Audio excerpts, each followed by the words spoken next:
and welcome to Wikipedia Weekly Network here when Albin Larsson and I, Jan Ainali, are editing Wikidata Live. Hello, Albin. How are you doing?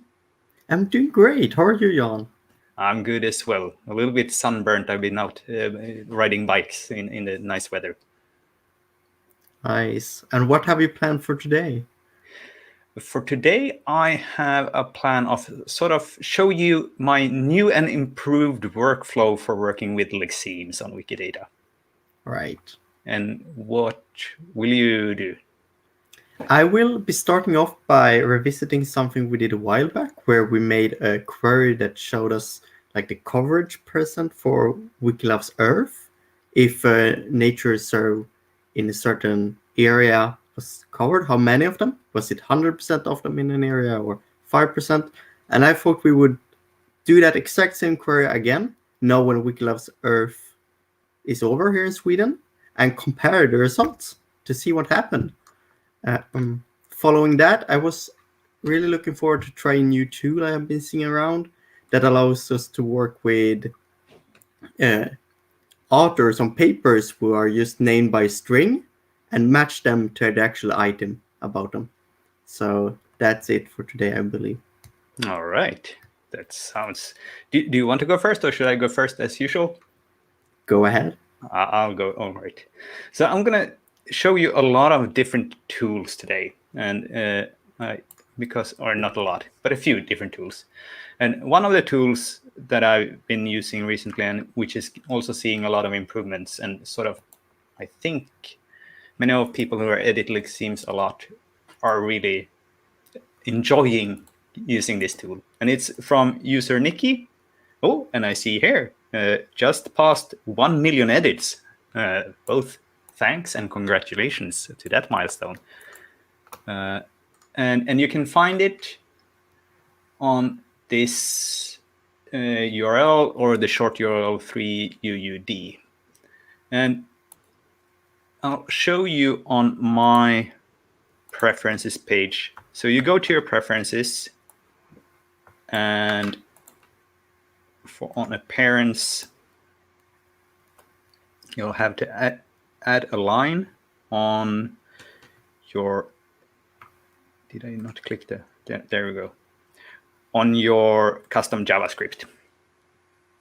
And I have a few in here, but this is the one. So you can just check my, or perhaps you already know how to add one, but this is the line that you will add on that page to get it to work.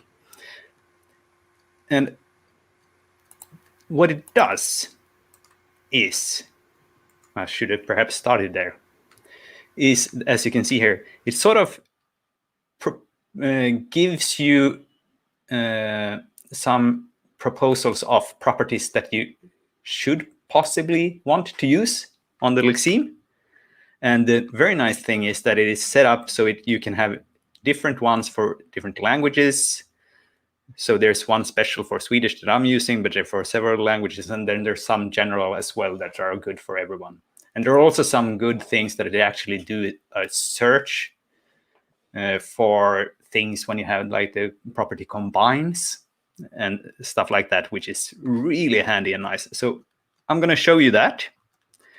And to show you it, I'll create a new lexeme. And to create a new lexeme, I'm going to use the lexeme forms tool, which we have showed many times. So this is not new. This is exactly the same, but I'm just going to show you. So I'm going to go to Swedish here. I'm going to go with noun. And the one I'm going to go with today is climate effort, because I also found a good source for that, but also because it's a combined word, so that we can actually show some of the features.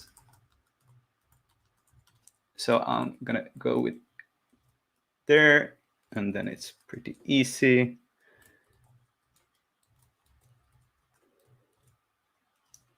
Oh, and there's an interesting one.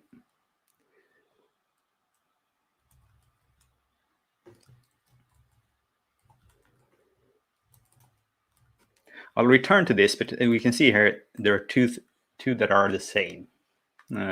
That's going to matter for Lingua Libre later on. But for now, I just added here with all the different things, and I'll go create. And that'll take me to the lexeme. And so one of the nice things here now with the script that we're using is that when I press add statement here, you see I get a few properties specifically for Swedish lexemes. So here's our common big great lexicon on Swedish, and then there are a few that are sort of the same. So we're going to use the combines here. And as you see, it also search for some good things here. So I'll just have to click climate here, and I'll add a property. And here is also, so I'll series ordinal, this is going to be the number 1. And it's going to be derived from a form. And I didn't search for that one though. So that was, but it is this one. And then we have derived from sense. Oh, and now I don't know which one it is. So I'll have to actually click through here. So I think it's going to be the first sense.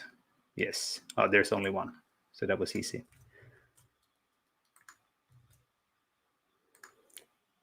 And I'll publish that. And now I'm going to get a warning because combines wants at least 2. So it's search again. And here's the other one. And it's going to be series ordinal number 2. Derived from. I think I can just, it's also going to be the nominative indefinite.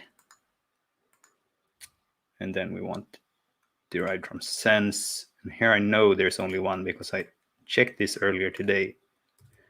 So I can actually write that as 1.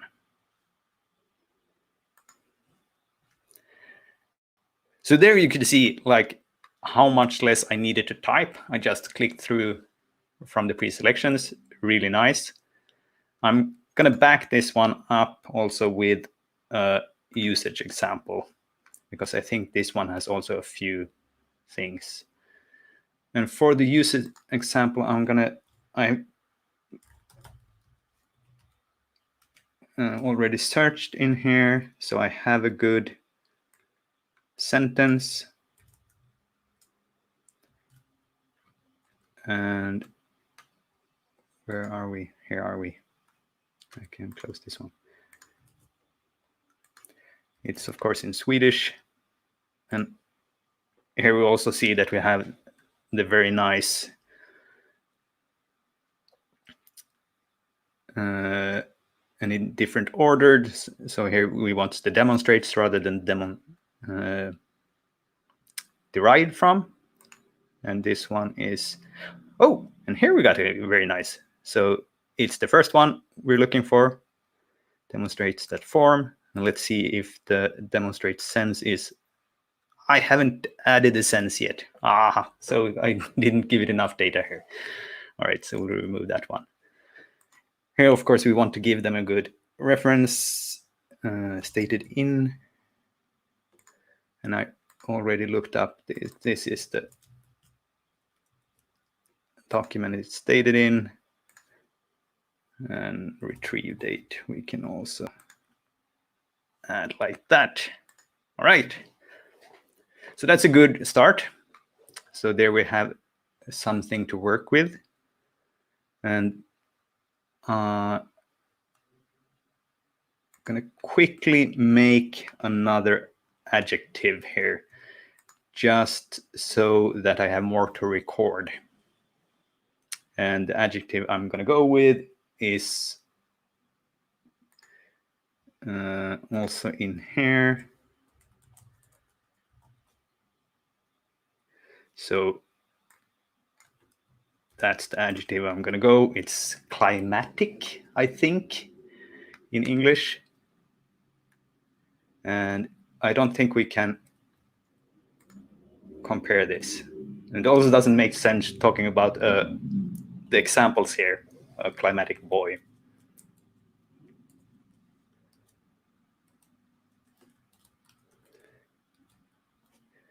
But at least we're going to create it. Just so I have more things to search for. So now we're going to hope that the query service is up to speed. Because one of the things that happened with Lingua Libre is, just going to start something here and go forward. And go forward. And Lingua Libre, which you find here, that's the tool to add pronunciation audio. And with the external tools here, you can add a Wikidata query to get you all the forms that you want to read. And the new thing that happened is when you do, a couple of hours later, a bot will come around and connect them from commands onto the lexemes, so you don't have to do that yourselves. And that's why I'm so very happy with this right now. Yeah, I remember we discussing this opportunity last time. Yeah, you showed us this. This thing would be great to have, and now we have it. And it apparently it existed a long time ago, and then it broke down over when things changed. But now when they rebuilt it again, so now it works.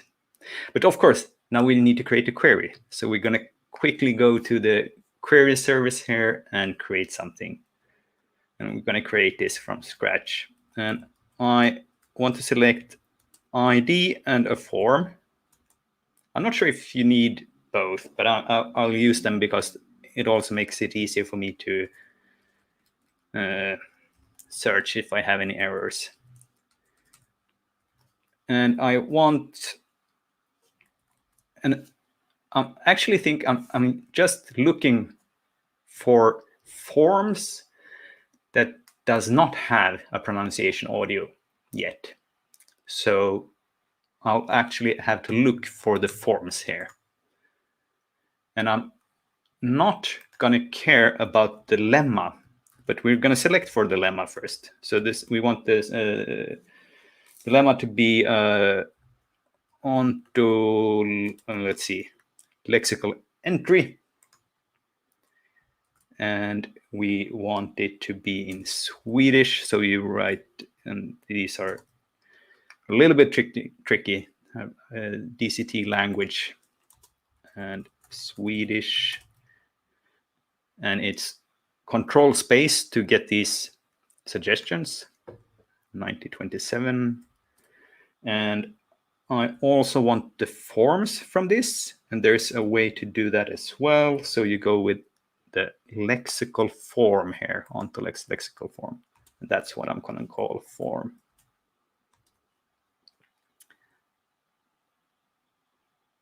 No, is that? Am I? No, that's not. This is the ID of the form, because then I need to get the representation, which is the form. There we have it. So a little bit tricky, but what I have done is that I sort of created this once, and then I have it open or saved even on a user page, so I can quickly reopen it. And as I said, I don't want things that already have pronunciation, so we're gonna select for forms. No, we're gonna select for IDs where the pronunciation audio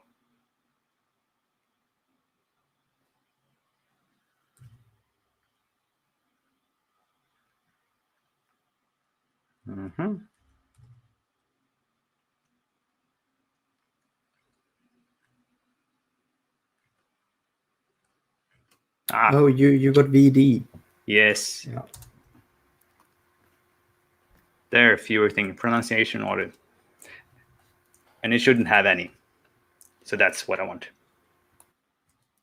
And if I run this now, it's going to give me all of the Swedish lexemes that are missing. And I don't want to work on all of them. So I have usually do this when I work,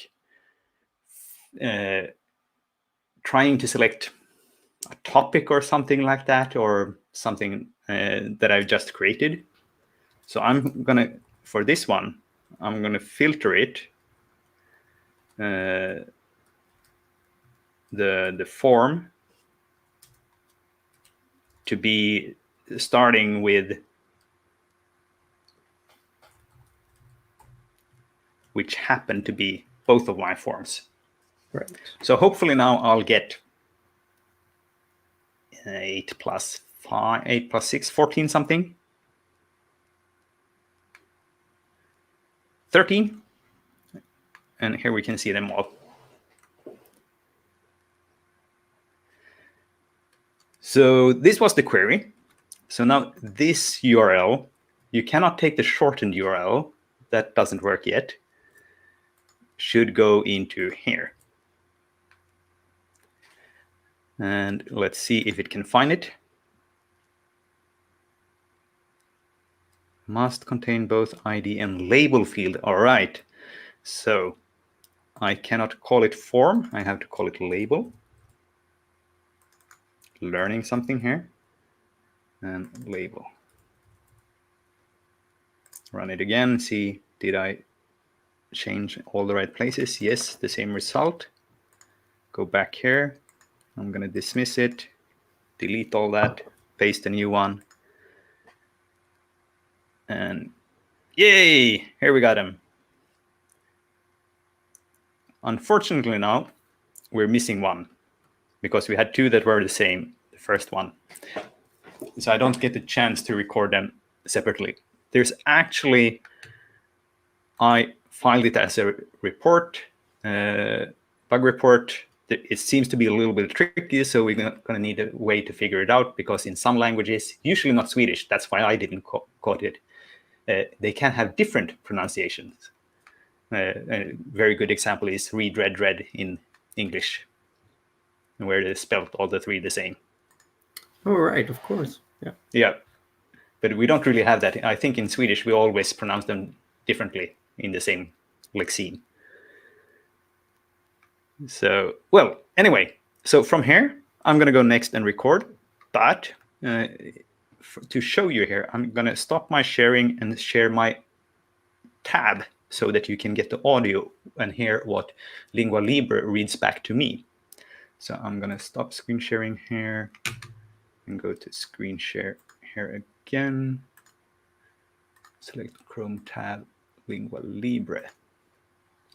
All right, so now hopefully you see exactly the same again, a little bit less. You don't see the things around my tab, but now we'll go to the next here. So first, when I click the blue button here, I can just start to read, and it will find my pauses automatically and cut that without me having to do anything. So I'll just press record once, and then I'll read all these, and then it'll stop automatically in the end as well. So it's very easy for a sort of user interface once you figured out how to get your words in here. So this is how it's going to go then. So let's see if I can get this in one take. Klimatinsats. Klimatinsatsen. Klimatinsatser. Klimatinsatserna. Klimatinsatsens. Klimatinsatsers. Klimatinsatsernas. Klimatisk. Klimatiskt. Klimatiske. Klimatiska. And that was it. So, and we also had a double on these ones, the adjective. So here's the good thing in the next step. You heard that, I hope. No, I don't think so. Oh no, it's very, very low. It's very, very low. Yeah. I cannot raise the volume here, but at least it reads it back to you so that you can hear, did I stumble or something? Or was there a noise? Or was the recording actually broken? And then you can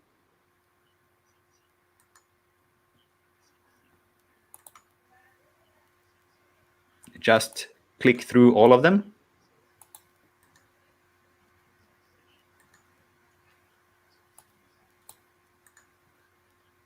Oh, here's actually an interesting thing. The button is under here. That should be actually be filed as a, as an improvement as well.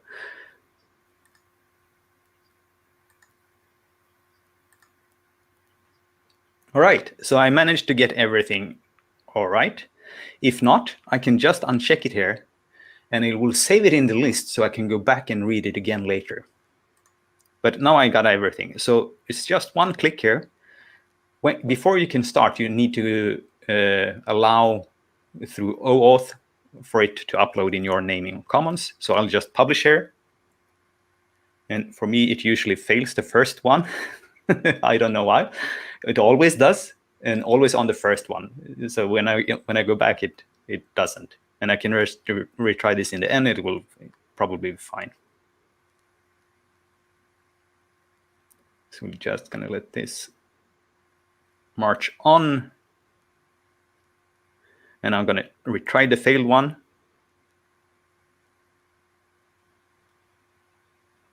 And yes. All right. Check. So that was the part. And now we can see, take a look at what I uploaded and see how it actually looks on Commons. So it takes all the metadata that I described for myself here and writes in here. And then you get a few categories as well. Now it takes a little time for the bot. So oh no, sorry. I'm sharing a tab here so you don't see it. I'm going to stop sharing the tab again and share my entire window. There we go. So here, check your uploads on Commons. And my latest one. So you see the metadata. Now I'm not sharing this. I'm sorry, fumbling here. So what I did was clicking here, coming to this page with all my uploads, and clicking through to a file that I uploaded. And here we can see the metadata from Lingua Libre. It get a few categories.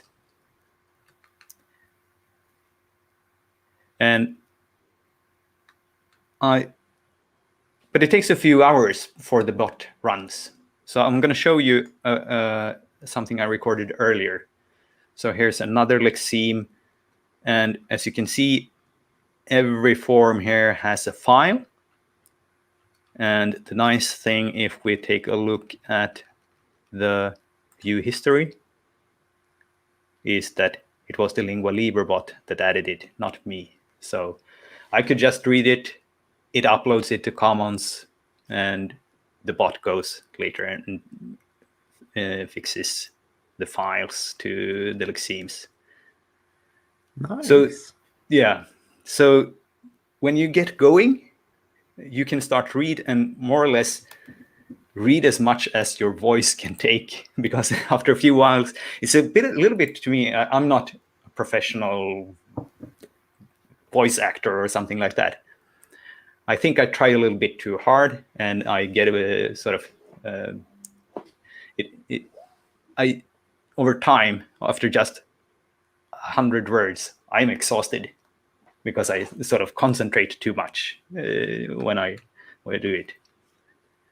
But anyway, so just quickly, my usual workflow, and it actually goes something like this: find an interesting word somewhere that I want to add. using the Lexeme Forms tool to actually create it.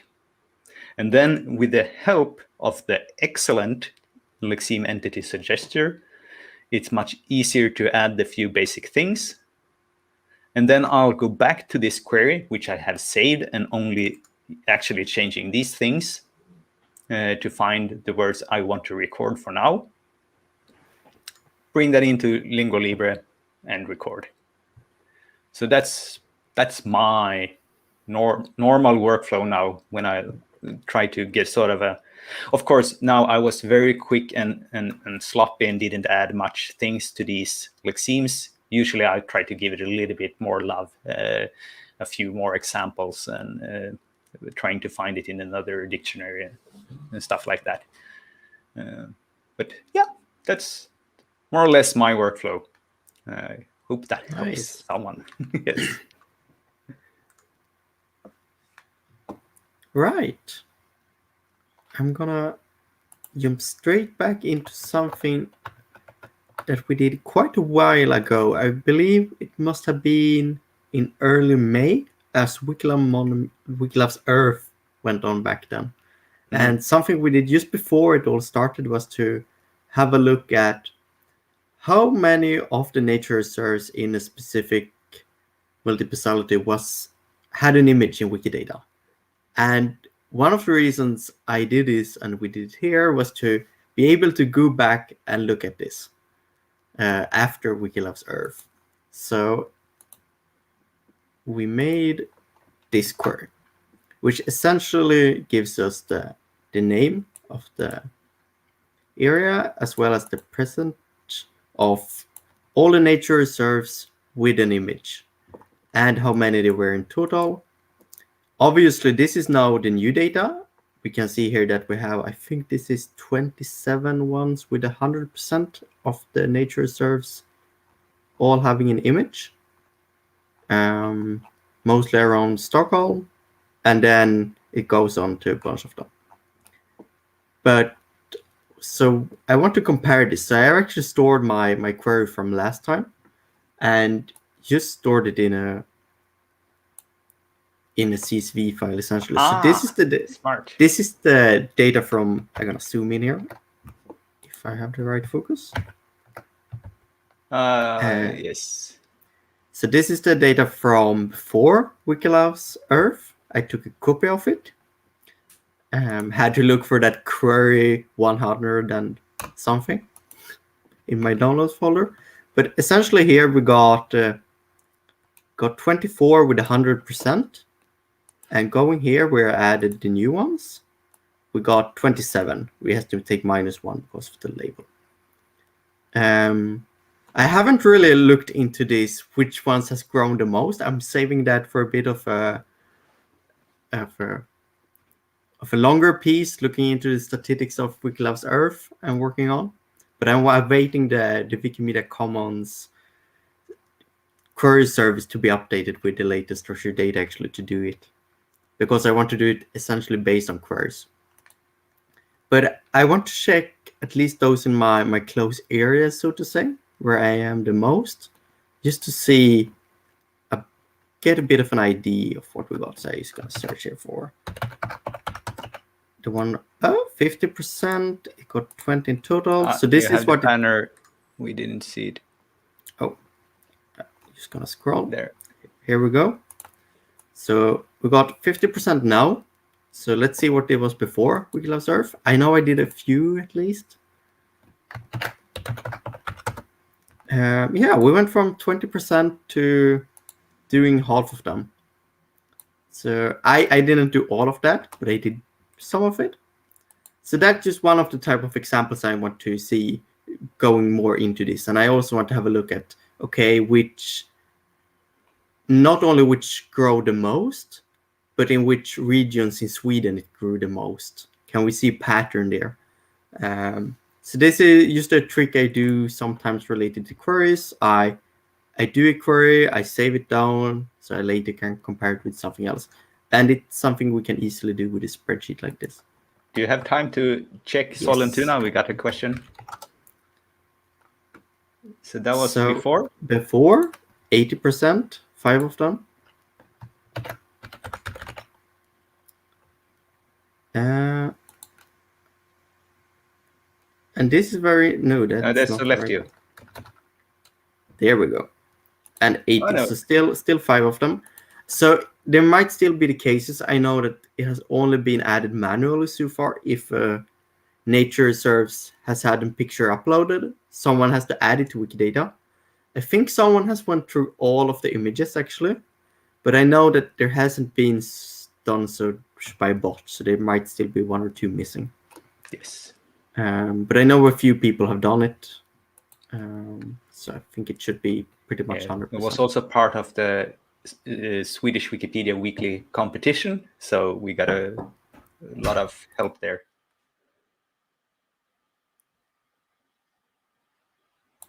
Yeah, so which that competition I won, if I remember correctly, yes, and that was it. I think you did. Yeah, it was a great opportunity for me to write about some of the ones in my local area. Okay, but that was pretty much what I wanted to show today. In that regard, I actually want to move on to a bit of a new tool, which is over at this URL. All right. And essentially, if you're familiar with a lot of Wikidata's data, you know that there is a lot of scientific papers. And very often, we're going to have a look at this. They only have the name of the authors as strings. But we of course want them as items. But when we do large import, a bot that does that might not be able to identify which items that name string is connected to. So this is a tool I recently saw posted somewhere, and it's just great for being able to take that type of name string and put it into connected with its item instead. So I'm gonna do that. I'm gonna write the name of a Swedish person working a lot with glaciology. So here we go. And you can do like fuzzy matches if they have multiple versions of their name, maybe put in their middle name here and such. But I'm gonna use this, and I have already signed. I haven't signed in here. Let's sign in here first. And now I'm signed in here. Usually you would need to go through another step there, but it seemed like it just needed a reload. And you can limit it for various papers on various main subjects. Like I could also say, I only want the ones with main subject glaciers or something like that. Which might make sense if there are several authors writing in different topics. Exactly. But I have ended up using the name of the journal or the name of the paper itself.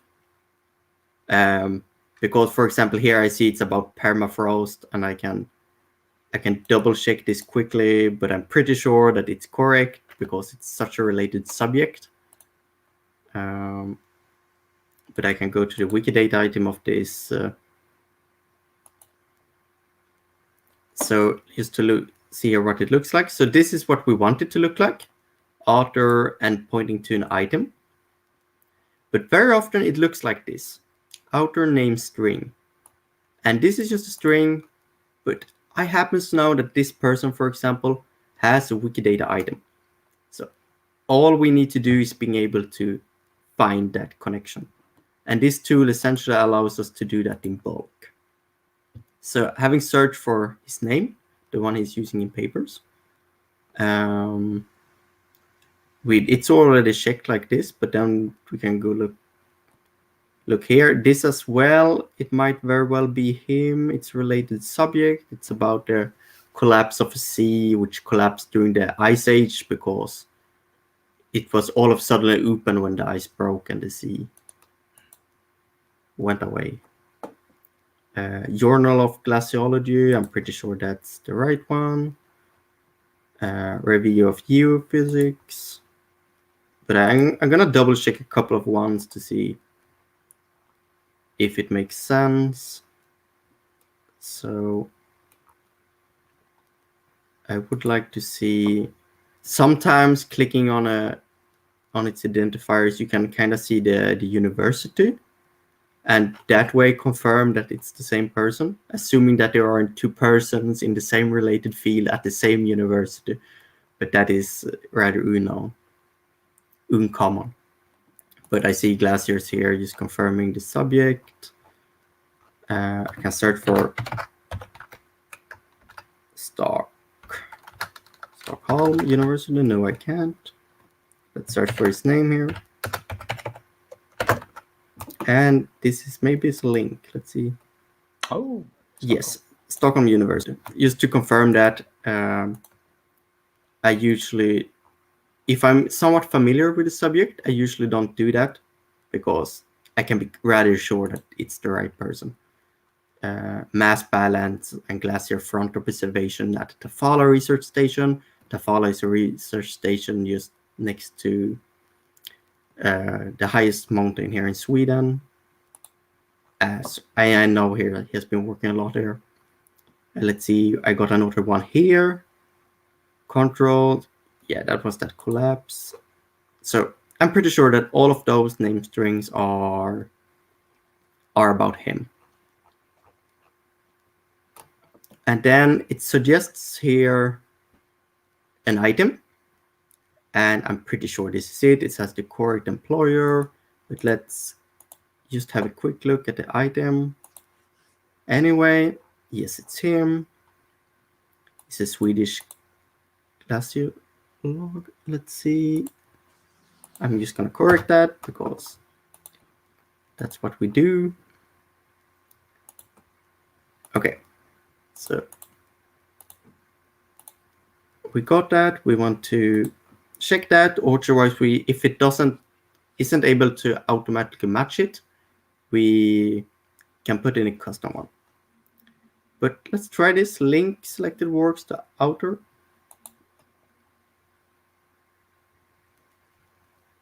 And it seems to be running. It has a bit of a similar interface like quick statements, but it's built into the tool. Oh.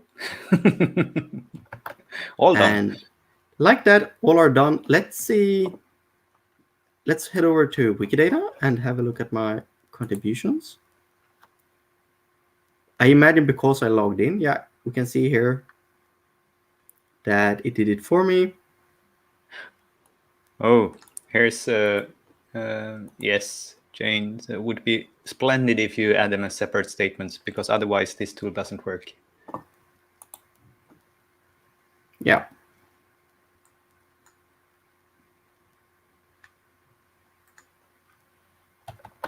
Yeah, exactly. Sometimes we see like all of them merge into the same, and then you could see, let's actually head over to it, because in academia, it ends up being important in what order they are on the paper. And that's something, if we end up having the name string, here we go, and all of the names in the same one, the tool doesn't work, and you can't actually add the order. So indeed, they need to be in separate ones. So that's a lot. I think we captured pretty much all his papers that were in Wikidata by just using this tool really quickly. And especially if you know a subject, it's very efficient. Let's see, I saw he had done several papers together with another person that we're missing. So I think I'm just going to answer one of the questions in the chat here. Johannes asks, are you supposed to add in the Swedish descriptions? I haven't done that as of yet. No, you shouldn't. It's sort of implied in the description. So, and for you speaking English, it's like, should you say, is a Swedish glaciologist? No, you don't need to do that. No.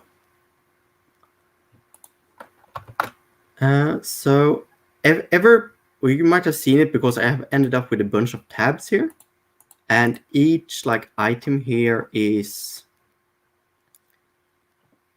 pretty much a a link in this tool. So having done this one, I can just move on to the next person by clicking on it. And it would actually use that name string as if I would have put it into the search field here and looked it up in a bunch of papers. And I'm just gonna scroll down first to see if they have a match for this person, to see is it someone in glaciology to begin with, as I'm not familiar. And we got a bunch of ones here. And this, previously for Per Holmlund, we got like one, and then we can be pretty sure. But here we got a ton of them, so this might be tricky. So let's see if we can have any hint here. Or if I'm gonna skip this one. American football. No obvious one. Let's see. So, and just born, not an amazing description. You got a politician, no obvious one. Let's see. Massachusetts art. So this might also, if they are like connected to university, that might be a hint. Of course, the football players in the US are also connected to universities, however.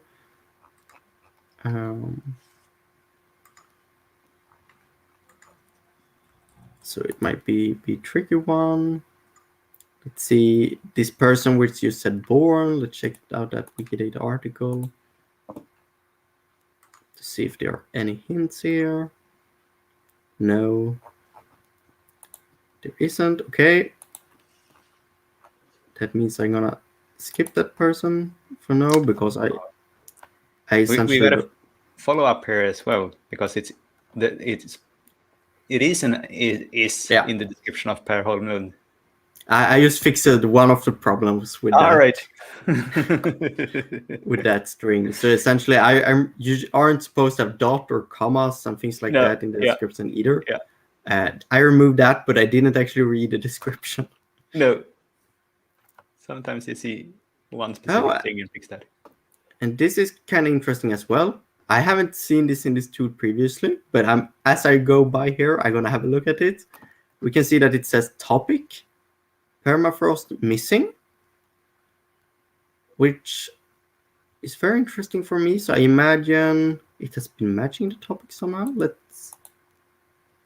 I'm gonna open the item in Wikidata. Let's see if it can do that type of matching as well.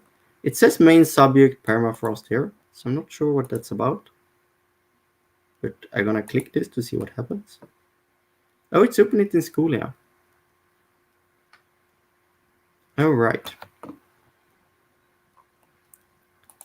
So it has integration with Schoolia as well. That's cool. But let's see if we can do another person here. You can see the green ones are connected to an item already. Let's see if there is something here. Global glacier decline. Yeah, that sounds like a subject for a day like this.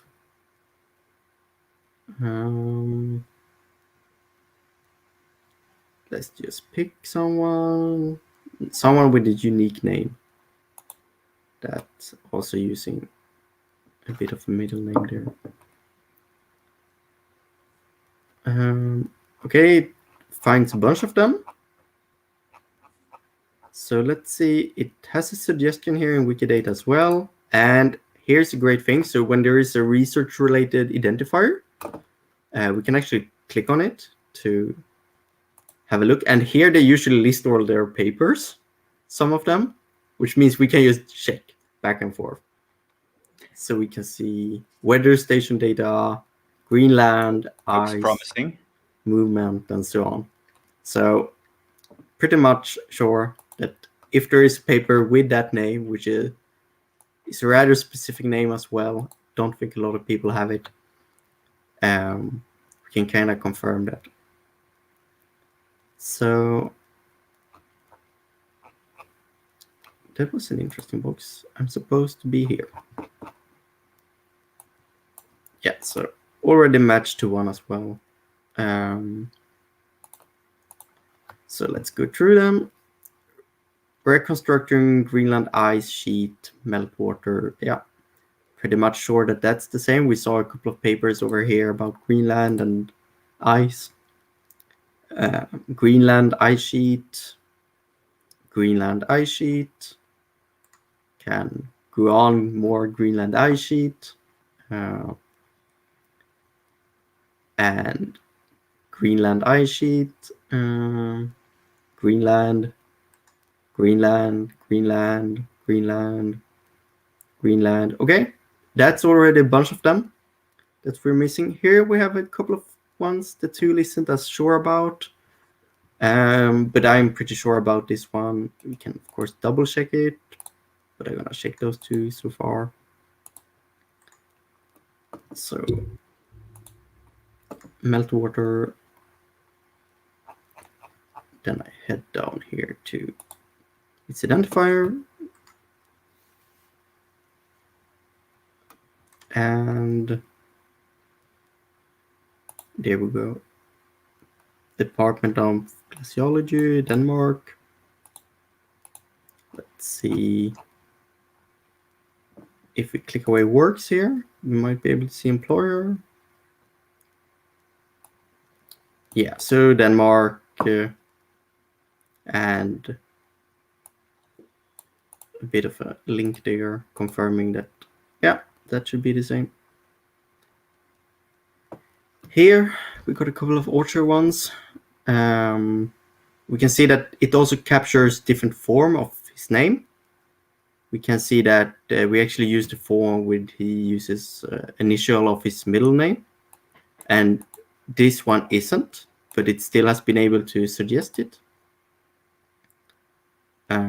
We can see that this is also about the Greenland ice sheet, so I can confirm that. Global ice decline, Greenland, and like that, we got a bunch of them already. I had already confirmed that this is the correct item. And here, just to double check, here we only got one item, making sure that we are likely to be correct here as well. So again, gonna link selected items. And all of a sudden it's gonna say done if it goes like last time. But just to double check how many items are there, 16 in this run. So this tool, I think this is a great addition to the tooling around Wikidata, because we have so many scientific papers which need this. And when you do it like this, it actually becomes really powerful to visualize it in Schoolia. I think we might be able to confirm that here. I'm not really good at Schoolia, but I think if we go to a page about someone in this tool, we might be able to even click here to create cluster based on exact. No. Let's see. No, but we had a link to Schoolia somewhere here. Was it that from the topics? That was for the topics. Yeah, indeed. But if you go there, you can also from there add. So let's see. I don't really know this tool, but I'm gonna. Okay.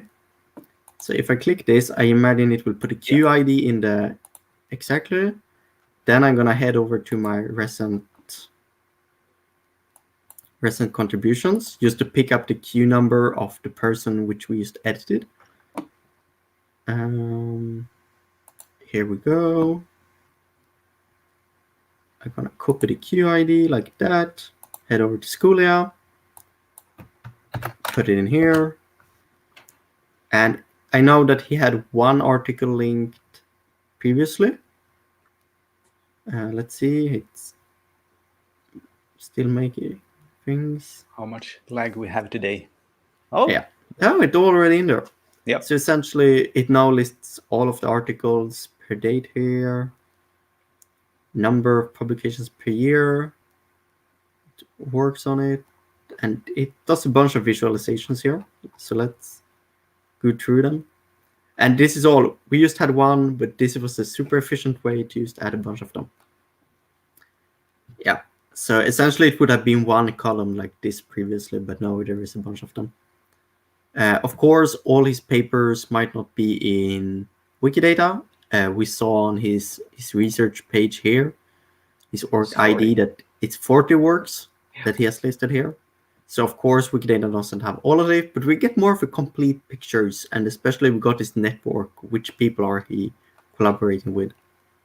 So here it says pages. It doesn't seem that they had pages, but here we, for example, see the various topics. I see 2 Greenland, which is no. So this is Greenland ice sheet. He's cutting it. Okay. And yeah. So we see a lot of the Alps and just Northern Europe here, and glaciers and Greenland as well. So topics, it ranks them here. Looks good. I don't know exactly what this is. It's somehow a matrix over the topics. Highlights articles that are of the same topic. Oh, right.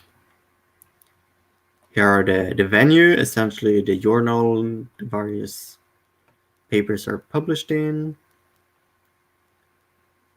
Here are the again. And this is a very interesting one, because this actually builds upon a bit of what we did earlier when we added Per Holmlund, because we know that they worked on a couple of papers together, and now we can actually see, because we also did him, and we can actually see that they are connected here and collaborating. So if I just drag this out a little, we can see that there are a couple of pointers in between that they have been authors on the same papers.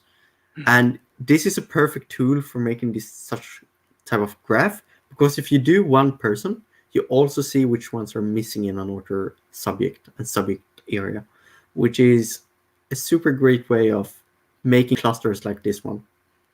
So just because if we, for example, wouldn't have done pair before, we wouldn't have all of those various arrows going out here. So we could, for example, do the same for another person here, and it would end up with a bunch of new pointers around here. This is one of the best graphs in Schoolia, and I think this tool is just a perfect match for it. We also got a graph of where the various people they're collaborating with are based. We can see that there is like a yellow point because he's based in Copenhagen. I imagine this could, for example, be Per Holmlund. It doesn't say, but Stockholm University, so yes, it is. An interesting note here that it's no one more northern of Stockholm, while most of the research are about the Greenland ice sheet. Here it says failed to render. Doesn't seem to be able to render a timeline here. It has a bunch of citation statics, citations by year. Who are citing it? And I imagine from here you could go back to that author tool to make even more graphs. Yeah. So Schoolia, a tool we have been having for a long time, now combined with this new, and in my opinion, just great tool, uses such a powerful combination for editing a lot of data. I imagine you can also write a query like, which is the most common outer string in this subject? Like for the Greenland ice sheet, which is the most popular name string? Not the most popular author, but most popular name string. And then you just do those in bulk, and you can pretty much complete the subject, I imagine, in a day or two. And just like that, I got a new ID for grade 2. So yeah. Yes. Really nice. Yeah. So that was what I wanted to show today. And a bit of bonus here on Schoolia, actually. But you might already be familiar. I'm not sure we have been covering it before. We might have briefly looked at it, but I don't think we have had a steep look on it as we did now. And Yeah. of course, we can have even more things looking at it. And as Jane says here, also, this is not only for glacier papers, because this could be any topic and any field of academics. So yes, it's would be great to So have some it's usually art historians. it's quite limited to scientific papers and works currently, because I think that's the only area where we're actually using that outer name string. Usually in most places we actually require a QID, I think. Yes, for But the yeah. tool, yes, but not actually for Schoolia. No, Schoolia can take all kind of things, Yes. right? You can just replace the QID here, I believe, and it will try to deal with whatever you give it. Yes, and since it has so many sites things, and so with the imports we made from the Swedish Parliament documents, exactly, yeah. You can now also plug in almost any Swedish politician and get some decent results in who they sort of made parliamentary motions with and stuff like that, co-authored. You can see very interesting patterns. I can imagine. Also, the first author thing seems to be important in politics as well as in academia, which is also very interesting. Indeed. Right. Yes. And I think with that, let's see if we got some comments here I'm going to catch up with. Yeah, this is a great comment from Nicholas. So all of those boxes is make that just queries. Show the interface again, because it's a little bit tricky to see where you should click. Yeah. But as Nicholas says, you can get to every query here. So I am here. I'm on a paper and not a person, but it's the same principle. Yep. So here we got a render of topic scores, it says. So I can just click Edit SparkQL here, and it will bring me to the query it's using essentially. So you can, for example, run it here instead, or you can go on to embed the result somewhere else, or just share the link to the specific results and so on. So that is something you can do for all of this. Yeah. And some of these are really clever in the ways they are quite generic and try to capture a lot of different things. So it can just be fun. Go look at the Sparkle and get ideas of what you actually can do. Yeah, many of theirs are just like great examples of the various visualizations tools in the query editor, especially like that graph we looked at earlier. If you want to learn how to make one of those, you can actually go here, look at the SparkQL, and edit it for your own use case.